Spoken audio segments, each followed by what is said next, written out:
अस्सलाम वालेकुम नाज़रीन, लाइन आप देखें मल्टी न्यूज़ नेटवर्क चैनल और मैं हूं आपका होस्ट फैसल मीर। आज हम जनाब पीटीआई के जलसे के बारे में सवाल करने के लिए आवाम में मौजूद है।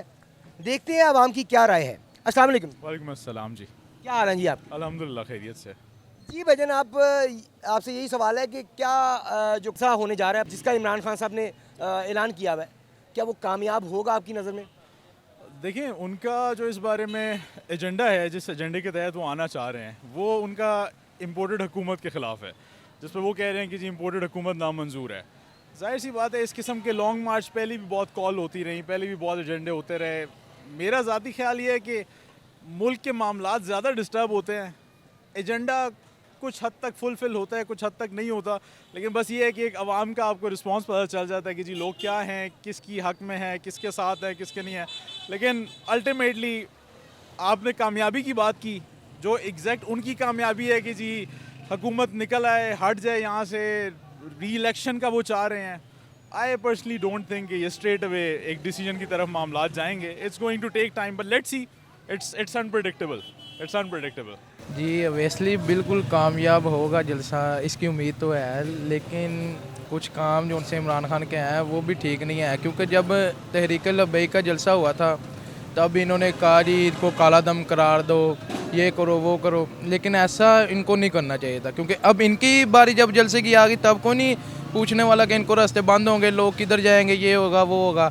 तब इन्होंने कहा था कि जी एम्बुलेंस से नहीं गुजर सकती, मरीज़ हैं, लोगों का दफ्तर, ये मामला सब ख़राब हो गए। तब ये इनको सोचना चाहिए था। जिसका दिल करता है वो अपनी सीट लेने पे सोच रहा है। जितना रश जोशो खरोश है वहाँ में लगता है कि कामयाब हो जाएगा। जैसे उनके दौर में भी महंगाई थी, अब इनके दौर में भी महंगाई है, कोई आता नहीं, आवाम का कोई नहीं सोच रहा, सबको कुर्सी की पड़ी है, सीधी जोन सी बात है। सर हो सकता है, बहुत अच्छी ताकत से कामयाब होगा, क्योंकि खान साहब को ना औरतों का सहारा लेने की आदत है, पर औरतों के सहारे पे मुल्क नहीं चलते, मुल्क चलते हैं कारकर्दगी पे। कुछ दिखाना पड़ता है, हमारा कारोबार है। हमें पूछा कि 3.5 साल में खान साहब ने ये जो 4 जेबें जीन की लगी हुई हैं ना पेंट को, ये खाली कर दी और नीचे से सुराख हो चुके हैं। अब हमारे पास और कुछ नहीं रह गया हम खान साहब को दे सकते। एक चीज़ जो हमारी परचेजिंग 650 की थी, सेल 850 की थी, हमें 200 आता था, आज वही परचेज़ हमारी 1795 रुपये की है। हम कस्टमर को कितने की देंगे? और अगर हम कस्टमर को कहेंगे कि ये रेट बढ़ गया तो कस्टमर मानेगा नहीं। एक ऑयल का रेट जो लीटर खान साहब के आने से पहले 410 रुपये का था, हम खुद उसको सेल करते हैं, आज वही ऑयल 650 का हो गया, बदौलत पीटीआई सरकार। 3 माह से हुकूमत चेंज हो चुकी है, इससे कोई फ़र्क पड़ा?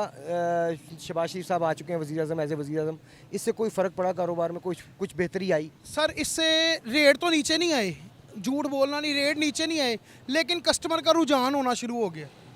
क्योंकि मुल्क चलाना एक बिजनेसमैन का काम है। एक क्रिकेटर को उठा के मैं एमएस हॉस्पिटल बना दूंगा ना, तो वो हॉस्पिटल में ऑपरेशन की जगह बैट बॉल ही देता फिरेगा।